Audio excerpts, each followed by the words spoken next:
Hello students, today we will discuss about political science chapter 1 on equality on page number 218. India is a democracy. As we all know, the key elements of a democratic government include people's participation, the resolution of conflict, and equality and justice. Equality is a basic feature of democracy and it influences all aspects of its functioning. In this chapter, we will read more about equality. What is it? Why is important in a democracy and whether or not everyone is equal in India? Bharat एक लोकतंत्र है। जैसा कि हम सभी जानते हैं कि एक लोकतांत्रिक सरकार के प्रमुख तत्वों में लोगों की भागीदारी, संघर्ष का संकल्प और समानता और न्याय शामिल है। समानता एक बुनियादी रूप से चित्रित लोकतंत्र है और यह इसके कामकाज के सभी पहलुओं को प्रभावित करता है। इस चैप्टर में हम अधिक समानता को पढ़ेंगे। ये क्या है, लोकतंत्र में ये महत्वपूर्ण क्यों है और क्या हर कोई समान है या नहीं, इस चैप्टर में हम इसके बारे में रीड करेंगे। अब इसमें है equal right to vote, vote का समान अधिकार। In a democratic country such as India, all adults, irrespective of their religion, their level of education, their caste and their financial status are allowed to vote. This is called universal adult franchise and it is an essential aspect of all democracies. जैसे लोकतांत्रिक भारत जैसे लोकतांत्रिक देश में सभी वयस्क, चाहे उनका धर्म, उनकी शिक्षा का स्तर, उनकी जाति और उनकी वित्तीय स्थिति, वोट देने की अनुमति है। इसे सार्वभौमिक वयस्क मताधिकार कहा जाता है। The India of universal adult franchise is based on the idea of equality because it is said that every adult in a country, irrespective of their wealth and the communities he/she belong to, has one vote. But in reality, equality has different meaning for different people. आगे इसमें बताया गया है ये विचार समानता के विचार पर आधारित है क्योंकि इसमें कहा गया है कि किसी भी देश में प्रत्येक वयस्क अपने धन और समुदाय के बावजूद जिसके पास एक वोट है, लेकिन वास्तव में समानता का अलग अलग लोगों के लिए अलग अलग अर्थ इसमें बताया गया है। वायरस फॉर्म्स ऑफ इक्वलिटी, समानता के विभिन्न रूप। There are many people who live in India and who have the right to vote but whose daily living and working condition significantly different from each other. Apart from being poor, people in India experience inequality in different other ways. कई लोग हैं जो भारत में रहते हैं और इन्हें vote देने का अधिकार है, लेकिन जिनके दैनिक जीवन और कामकाजी परिस्थितियां एक दूसरे से काफी भिन्न हैं।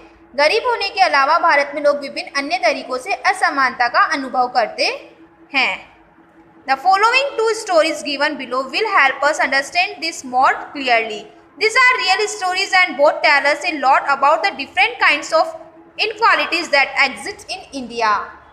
दो कहानियां हमें इसे और अधिक स्पष्ट रूप से समझने में मदद करेगी। वास्तविक कहानियां और दोनों हमें भारत में मौजूद विभिन्न प्रकार की असमानताओं के बारे में बहुत कुछ बताती है।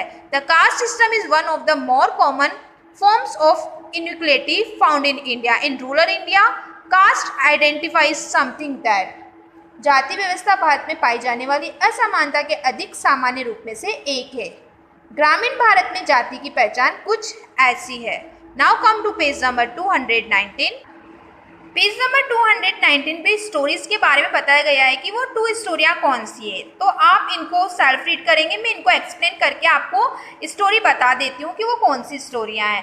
फर्स्ट स्टोरी है एक दलित बच्चे के स्कूल जाने के अनुभव के बारे में है। जैसा कि हम सभी, अब दलित एक शब्द है जिसे तथाकथित निचली जातियां खुद को संबोधित करने के लिए इस्तेमाल करती है। दलित एमजेंस टूट गया और इस शब्द के इस्तेमाल से जो लो कास्ट होती है इस बात की ओर इशारा कर रही है कि वे कैसे थे और लगातार हो रहे भेदभाव के खिलाफ गंभीरता से काम कर रहे हैं।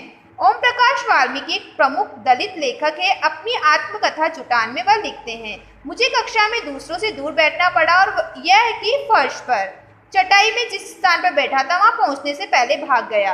कभी कभी मुझे हर किसी के पीछे बैठना पड़ता, दरवाजे के पास कभी कभी वे मुझे बिना किसी कारण के पीटते थे।